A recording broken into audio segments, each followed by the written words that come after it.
Welcome to my channel. So भाई, economics में जो है ये लास्ट जो है सप्लाई वाला जो चैप्टर स्टार्ट कर रखा था, यानी कंसेप्ट। सो उसमें से लॉ ऑफ सप्लाई वाला जो है, ये वाला जो टॉपिक है ये बचता था। ठीक है, बाकी सारा कुछ हो चुका था, यानी इलास्टिसिटी ऑफ सप्लाई वगैरह सारी डिग्री वगैरह जो है कर रखी थी हमने। ठीक है, सो आज जो है ये वाला टॉपिक जो है हम फिनिश करने वाले हैं। इसके बाद ये वाला चैप्टर फिनिश हो जाएगा। सिर्फ क्या बचेगा, यानी सिर्फ ओनली जो है एमसीक्यूज कंप्लीट चैप्टर के जो इंपॉर्टेंट एमसीक्यूज है ना, जो मैंने डिमांड वाले में भी करवाए थे, मिक्सअप हर एक चीज़ के।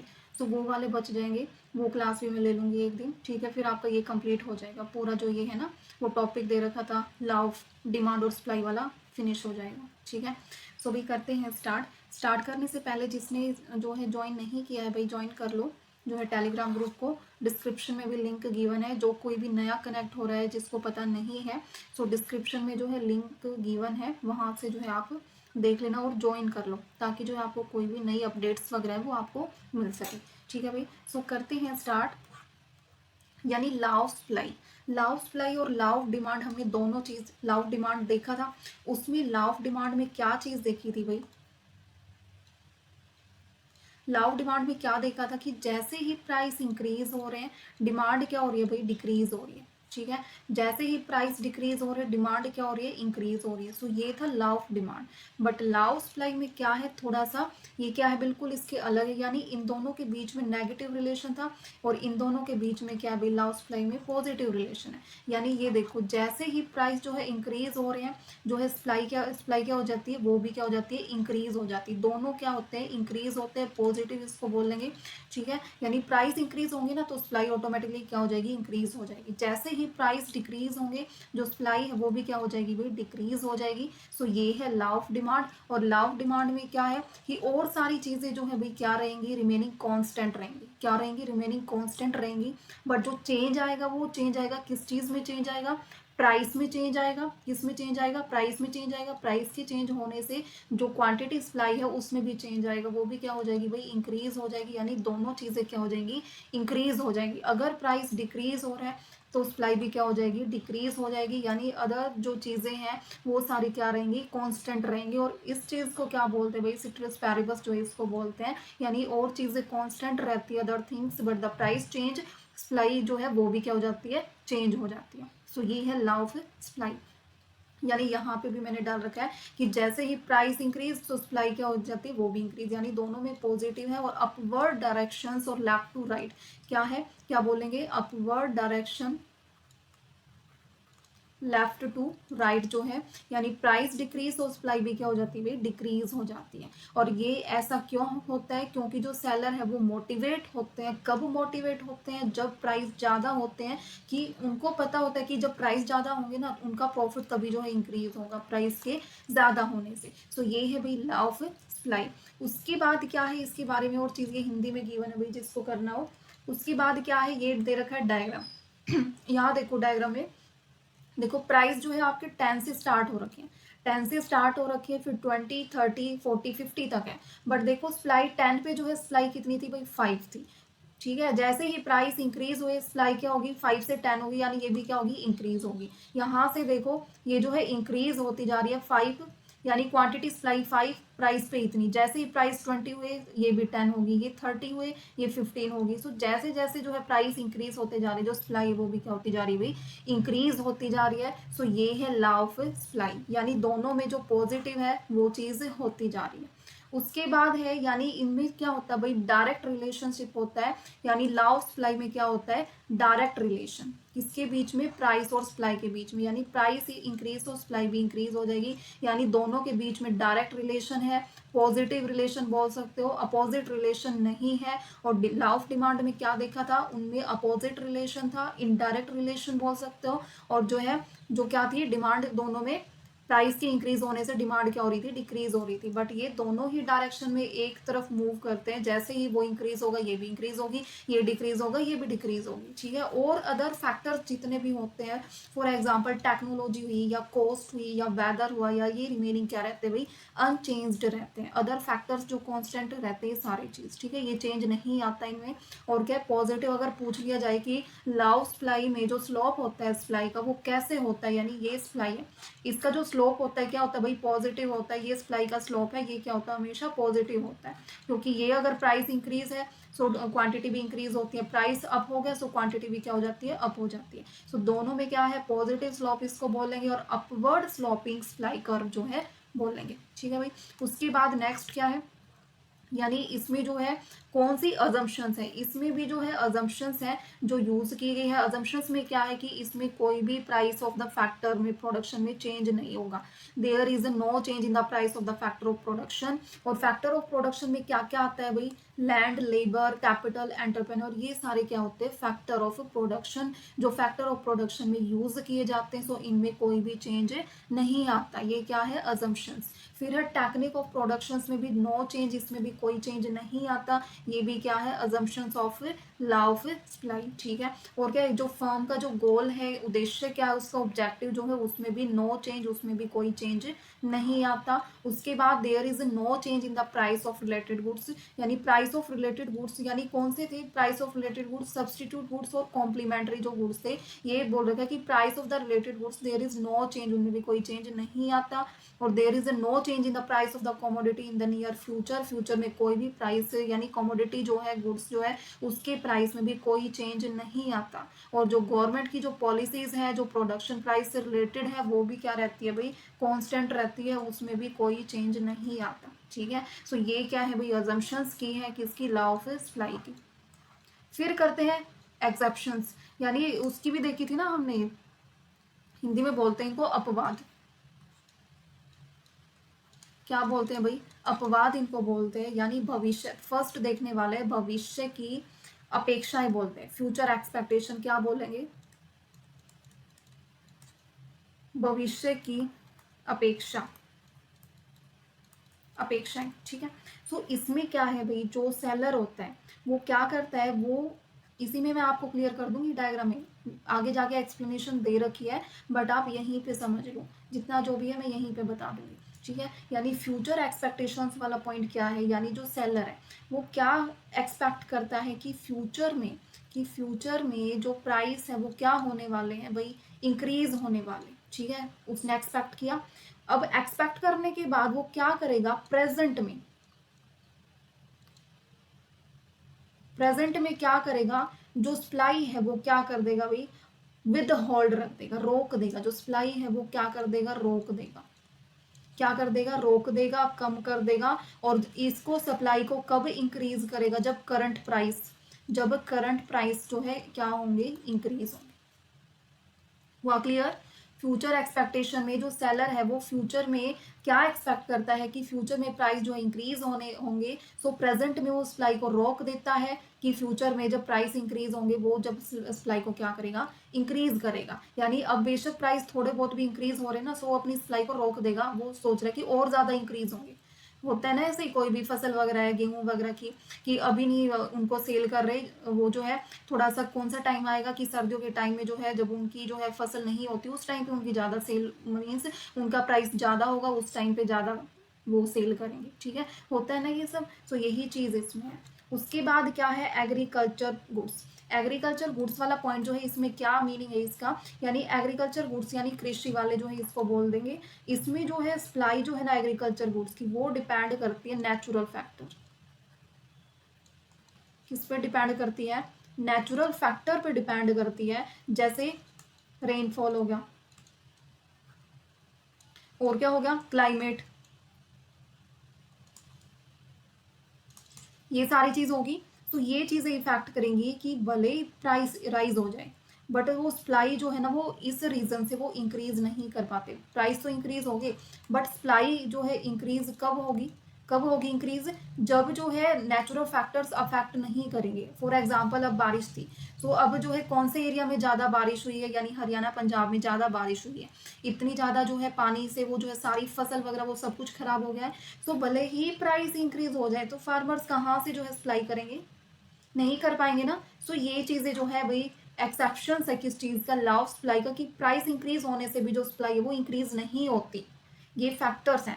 फिर है पेरिशेबल गुड्स। पेरिशेबल यानी जो नष्ट हो जाते हैं जल्दी क्या हो जाते हैं, नाशवान, नाशवान जिसको बोलते हैं वो है। यानी इसमें जो है जैसे मिल्क हुआ, क्या हुआ, मिल्क हुआ, फ्रूट वगैरह हुए, फ्रूट्स वगैरह हुए, ठीक है। तो ये क्या है भाई, क्विकली क्या हो जाते हैं भाई, खराब हो जाते हैं, ठीक है। क्या हो जाते हैं, क्विकली खराब हो जाते हैं। इनको हम लॉन्ग टर्म के लिए स्टोर नहीं कर सकते, नहीं कर सकते ना, खराब हो जाते हैं।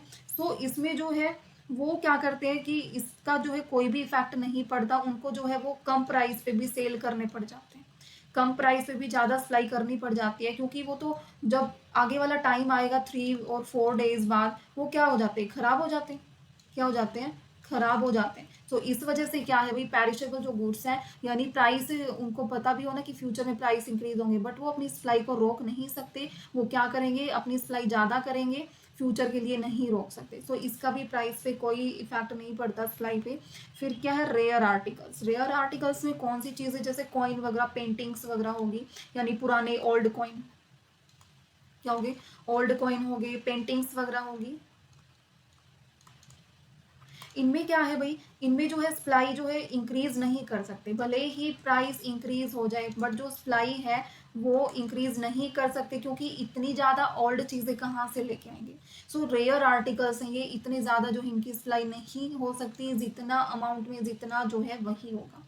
फिर अब बैकवर्ड कंट्रीज, यानी पिछड़े हुए देश जो जिनको बोलते हैं, यानी अंडर डेवलप्ड जो कंट्रीज हैं, उनमें क्या है, उनमें जो है कोई इफेक्ट नहीं पड़ता, यानी उनमें जो है प्रोडक्शन कैपेसिटी, यानी प्रोडक्शन कैपेसिटी जो है इंक्रीज नहीं होती। क्यों नहीं इंक्रीज होती, क्योंकि टेक्नोलॉजी जो है वो नहीं है, टेक्नोलॉजी है वो नहीं है। दूसरा जो रिसोर्सेज वगैरह है, दूसरा क्या है, रिसोर्सेज वगैरह है वो नहीं है, ठीक है। सो इससे क्या है, जो सप्लाई है वो इंक्रीज नहीं होती। क्या है, सप्लाई इंक्रीज नहीं होती प्राइस के इंक्रीज होने से, ठीक है भाई। सप्लाई इंक्रीज नहीं होती प्राइस के इंक्रीज होने से। तो ये क्या किए हैं, एक्सेप्शंस किए हैं लॉ ऑफ सप्लाई के। मैंने आपको यहीं पे सारी चीज़ें क्लियर कर दी कि क्या क्या पॉइंट ये कहना चाह रहे हैं, ठीक है ना भाई, क्या कहना चाह रहे हैं। उसके बाद ये एक्सेप्शंस आपको अगर रीड करने हो तो रीड कर लेना, अदरवाइज ये सारी चीज़ें मैंने आपको डायग्राम में यहाँ पे समझा दी है। आप ये चीज़ें याद रख लोगे ना, जो मैंने ये बताए हैं बहुत है, यही चीज़ें जो है एक्सप्लेनेशन में दिया, बट मैंने आपको ऊपर समझा दिया है। तो अगर आपको एक्सप्लेनेशन करनी हो तो रीड कर सकते हो। फिर है भाई लास्ट, ये 2 टॉपिक्स और बचते हैं, इनको भी कर लेते हैं फटाफट। Change in quantity slide. Change in quantity slide में यानी 2 टाइप्स होते हैं चेंज इन क्वांटिटी स्लाइड में।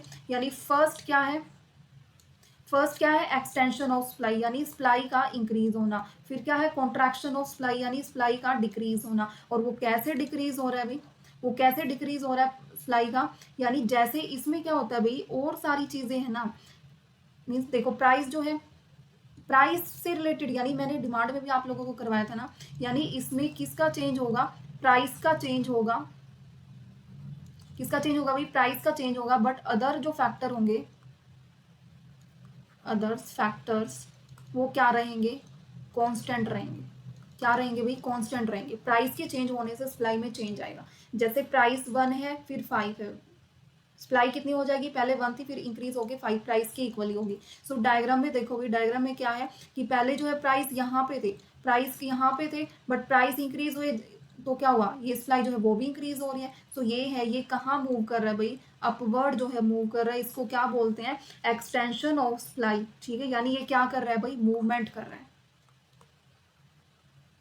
क्या कर रहा है, ये मूवमेंट कर रहा है, यहाँ से ए पॉइंट से बी पॉइंट पे क्या कर रहा है, मूवमेंट कर रहा है, ठीक है भाई। फिर करते हैं नेक्स्ट। नेक्स्ट में क्या, यानी कॉन्ट्रैक्शन ऑफ सप्लाई में क्या हो जाएगा, इसमें यानी जो प्राइस है वो क्या होते हैं भाई, डिक्रीज होते हैं। प्राइस क्या होते हैं, डिक्रीज होते हैं। यानी प्राइस डिक्रीज तो सप्लाई भी क्या हो जाती है, डिक्रीज हो जाती है। सो डायग्राम में इसको देखेंगे, यानी इसमें देखो यहाँ पे पहले प्राइस यहाँ थे, ज़्यादा थे, सो सप्लाई भी क्या थी भाई, ज़्यादा थी ना ज़्यादा यहाँ पे, ठीक है। जैसे ही प्राइस डिक्रीज हुए तो सप्लाई भी क्या होगी, डिक्रीज होगी यहाँ पे। यानी ये देखो बैकवर्ड आ रहा है, अपवर्ड नहीं जा रहा, बैकवर्ड आ रहा है। ये जो इसको बोलते हैं कॉन्ट्रैक्शन ऑफ जो है सप्लाई, यानी ये क्या आ रहा है, बैकवर्ड आ रहा है, ठीक है। यानी कॉन्ट्रैक्शन ऑफ सप्लाई, सप्लाई का कम होना प्राइस के कम होने से, ठीक है भाई। और ये सारी चीज़ें जो है किसकी वजह से हो रही है, सिर्फ ओनली प्राइस की वजह से। प्राइस में चेंज आ रहा है तो सप्लाई में भी चेंज आ रहा है, ठीक है। और other factors, technology, cost of production वगैरह, वो सारी चीज़ें इसमें इफेक्ट नहीं करती। ये चीज़ें ध्यान रखनी है। अब करते हैं next, change in supply. Change in supply जो है इसमें वही करते हैं फैक्टर्स इफेक्ट, इसमें प्राइस क्या रहता है, कांस्टेंट रहता है। इसमें प्राइस क्या रहता है भाई, कांस्टेंट रहता है, यानी इसमें इंक्रीज इन सप्लाई और डिक्रीज इन सप्लाई होगा। उसमें क्या था, एक्सटेंशन ऑफ सप्लाई और contraction of supply. Increase in supply में क्या है, इसमें प्राइस क्या रहते हैं भाई, कांस्टेंट रहते हैं, और जो अदर फैक्टर्स होते हैं ना उनकी वजह से सप्लाई क्या होती है, इंक्रीज होती है। ये सारा इरेज होगा।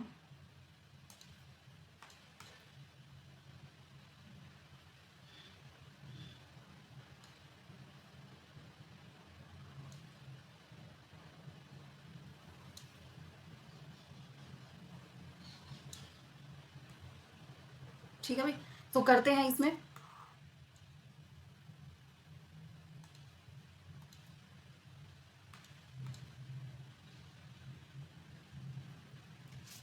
यानी इसमें क्या है, इंक्रीज इन सप्लाई और क्या है, डिक्रीज इन सप्लाई। तो इंक्रीज इन सप्लाई में क्या होगा भाई, इसमें जो है क्या रहते हैं भाई, प्राइस इसमें क्या रहते हैं, कांस्टेंट रहते हैं, यानी यहाँ पे भी 10 आ जाएगा। यानी इसमें प्राइस क्या रहते हैं, कांस्टेंट रहते हैं। इसमें सिर्फ चेंज किस चीज में आता है, यानी टेक्नोलॉजी में आप लगा सकते हो, इनपुट के प्राइस वगैरह जो है, टैक्सेशन वगैरह जो है, ये सारी जो अदर फैक्टर्स होते हैं ना, अदर्स फैक्टर्स में चेंज आता है। अदर्स जो फैक्टर्स होते हैं उनमें चेंज आता है। ठीक है, यानी जो अदर फैक्टर्स होते हैं सिर्फ उनमें चेंज आता है, और प्राइस क्या रहते हैं भाई, कांस्टेंट रहते हैं। इसमें क्या होती है, शिफ्टिंग होती है। उसमें क्या होता था, मूवमेंट हो रही थी, एक्सटेंशन कॉन्ट्रैक्शन। इसमें क्या होती है, शिफ्टिंग होती है। सो इंक्रीज इन सप्लाई में क्या है, प्राइस रहते हैं भाई कांस्टेंट, जो सप्लाई है उसमें चेंज आता है फैक्टर्स की वजह से। अब इंक्रीज इन सप्लाई कैसे होती है, इंक्रीज इन सप्लाई कैसे होती है, यानी इसमें जो है अगर प्रोडक्शन के जो है कॉस्ट कम होगी, कॉस्ट कम आई प्रोडक्शन पे, मीन्स क्या हो जाएगी, नीचे लिख लेते हैं। इसमें देखो ये प्राइस है भाई, ये प्राइस होगी। सो यहाँ पे देखो प्राइस रहेगी कांस्टेंट, ये कांस्टेंट है, बट ये क्या है, राइट वर्ड शिफ्ट कर रही है, फिर लेफ्ट वर्ड शिफ्ट कर रही है। सो प्राइस रहे कांस्टेंट। अगर देखो यहाँ पे डिक्रीज कब होती है सप्लाई, पहले देखेंगे इंक्रीज कब होती है सप्लाई। इंक्रीज कब होती है, अगर बेटर टेक्नोलॉजी है, बेटर टेक्नोलॉजी है तो सप्लाई इंक्रीज होगी। और क्या है, इनपुट के प्राइस, इनपुट के प्राइस जो है वो कम हो जाते हैं तो सप्लाई इंक्रीज होती है। ठीक है भाई, और क्या है, टैक्सेशन में कट हो जाता है, यानी कट इन टैक्सेशन तो सप्लाई इंक्रीज होगी। तो ये फैक्टर्स की वजह से जो है सप्लाई इंक्रीज हो रही है, बट प्राइस कांस्टेंट है। इसमें क्या है, अगले में क्या आ जाता है, और अदर कॉजेज भी हो सकते हैं भाई इसमें, अदर कॉजेज भी हो सकते हैं कि फ्यूचर में वो एक्सपेक्ट कर रहे हैं कि जो प्राइस है कम होने वाले हैं। सो अभी जो है ज़्यादा प्राइस, अभी क्या कर देंगे, टेक्नोलॉजी वगैरह के देख के वो क्या कर देंगे, अपनी सप्लाई को अभी इंक्रीज कर देंगे। अगर फ्यूचर में एक्सपेक्ट करें कि प्राइस ज़्यादा होने वाले, सो अब सप्लाई कम कर देंगे। सो यही सारे फैक्टर्स भी इफेक्ट कर सकते हैं, बट मेन फैक्टर्स क्या है, ये है, यानी टेक्नोलॉजी का हो गया, इनपुट प्राइस का हो गया, और कट इन टैक्सेशन वाला हो गया। दूसरा क्या है, डिक्रीज इन सप्लाई में क्या है, डिक्रीज इन सप्लाई कब होगी, यानी सप्लाई जो है डिक्रीज कब होगी, इसमें कौन से फैक्टर्स है, यानी कॉन्टिन्यूसली जो है ओल्ड टेक्नोलॉजी का यूज कर रहे हैं, कॉन्टिन्यूस ओल्ड टेक्नोलॉजी का यूज करते जा रहे, सप्लाई क्या हो जाती है, डिक्रीज हो जाती है। दूसरा क्या है, इनपुट के प्राइस जो है, इनपुट के प्राइस जो है इंक्रीज हो जाते हैं तो सप्लाई क्या हो जाती है, डिक्रीज हो जाती है। थर्ड क्या है भाई, थर्ड में क्या आ जाएगा, यानी टैक्सेशन के जो प्राइस है इंक्रीज हो जाते हैं तो सप्लाई डिक्रीज हो जाती है। सो ये अदर फैक्टर्स हैं जो सप्लाई पे इफेक्ट करते हैं, और ये किस में आएगा, change in supply. But change in quantity supply में क्या हो जाता है कि मूवमेंट होती है, अपवर्ड और डाउनवर्ड मूवमेंट होती है, एक्सटेंशन कॉन्ट्रैक्शन होता है सप्लाई का, और उसमें प्राइस से ही होता है। बट इसमें चेंज इन सप्लाई में क्या होगा, प्राइस से नहीं, इसमें अदर फैक्टर्स इफेक्ट करते हैं। हुआ भी क्लियर, वही चीज़ है ना डिमांड वाली, थोड़ा थोड़ा। ठीक है ना। सो अब करते हैं एमसीक्यूज। मैंने इसमें ज़्यादा नहीं डाले भाई, 5 ही एमसीक्यूज डाले हैं, क्योंकि कंप्लीट एमसीक्यूज की जो क्लास है वो इंपॉर्टेंट बुक से जो मैंने लिए हैं वो एमसीक्यूज में डालूंगी। ठीक है, कंप्लीट वो करवाऊंगी। ठीक है, बाकी आपका जो है सप्लाई वाला चैप्टर आज फिनिश हो गया है। सो लॉ ऑफ सप्लाई क्या कहता है भाई, ये रिलेशन बताता है, किसके बीच में रिलेशन बताता है, प्राइस और सप्लाई के बीच में रिलेशन बताता है। सेकंड क्या है कि according to the law of supply when the price increase, price अगर इंक्रीज हो रहे हैं, प्राइस अगर इंक्रीज हो रहे हैं, सप्लाई भी क्या हो जाएगी भाई, इंक्रीज हो जाएगी, यानी सप्लाई सेकंड ऑप्शन, सप्लाई क्या हो जाएगी, इंक्रीज हो जाएगी। उसके बाद क्या है, the supply curve under the law of supply is usually कैसा होता है भाई, अपवर्ड स्लोप होता है, वर्टिकल, हॉरिजॉन्टल, डाउनवर्ड, ये आप बताओगे। थर्ड क्वेश्चन आप बताओगे, कितनी बार मैंने बता चुकी हूँ, बार बार दोनों में कंपैरिजन भी करके दिखाया डिमांड और सप्लाई में, ये आप लोगों के लिए थर्ड क्वेश्चन कमेंट करना है। ये जो डेली कमेंट करते हैं ना भाई, बहुत ही अच्छी चीज़ है ये, आपको ना कमेंट करने से आपको ये चीज़ होगी कि हाँ ये क्लास मैंने कंप्लीट ध्यान से देखी है, हर एक चीज़ मेरे को क्लियर हुई है। और मैं एक क्वेश्चन आपको तभी देती हूँ क्योंकि 10 सेकंड या 5 सेकंड में आप अगर कमेंट कर दोगे कि ये वाला आंसर है, सो उससे क्या होगा, आपको ही कॉन्फिडेंस आएगा चीज़ों में कि कैसे करनी है कैसे नहीं करनी है। और जो ऐसे ही टाइम पास करके वीडियो थोड़ा बहुत देख लिए आगे पीछे करके और कुछ रिस्पॉन्स नहीं, तो भाई वो चीज़ें नहीं है। थोड़ा सा रिस्पॉन्स भी देना ज़रूरी है, तभी जो है चीज़ें और अच्छी होती जाएंगी। ठीक है, तो थर्ड वाला ये हो गया। फिर which of the following is not an assumption of law supply, कौन सी अजम्पशन नहीं है? गवर्नमेंट की policy, no change in technology, no change in price of related goods, और continuous change in factors of production. Fourth क्या हो जाएगा? फोर्थ वाला। उसके बाद बेशक ये साइड में आंसर दे रखे भाई, फिर भी कमेंट करना है विदाउट आंसर, देखना नहीं है कुछ भी। Which one of the following is an exception of the law supply, कौन सी exception? Constant technology, stable, increase in price, future expectation.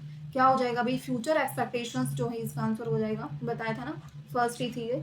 तो ये है भाई आपका पूरा कंप्लीट, यानी लॉ ऑफ सप्लाई क्या होता है? लॉ ऑफ सप्लाई होता है फिनिश, यानी सप्लाई डिमांड मैंने कंप्लीट करवा दिया भाई, उसमें इलास्टिसिटी ऑफ डिमांड इतने सारे कंसेप्ट थे वो मैंने कंप्लीट करवा दिया। सप्लाई वाला चैप्टर मैंने कंप्लीट करवा दिया। बस एक क्लास रहती है कंप्लीट एमसीक्यूज पे, ताकि आपका जो है हर एक चीज़ आपकी रिवाइज हो जाएगी प्लस प्रैक्टिस हो जाएगी। फिर वो ये वाला जो है सिलेबस से निकाल देना, ये वाली चीज़ आपकी हो जाएगी फिनिश। फिर करते हैं कॉस्ट वाला करेंगे या कौन सा करेंगे वो डिसाइड कर लेंगे, या मैं डिसाइड करूंगी कि हरियाणा इकोनॉमी की मैं क्लास लेके आऊँगी। ठीक है ना, तो करते जाएंगे भाई साइड बाय साइड, जैसे ही एग्जाम की कोई भी नोटिफिकेशन आएगी हम बहुत ही जल्दी कर लेंगे सिलेबस। ठीक है, सो आप कंटिन्यू रखिए क्लासेस। ठीक है।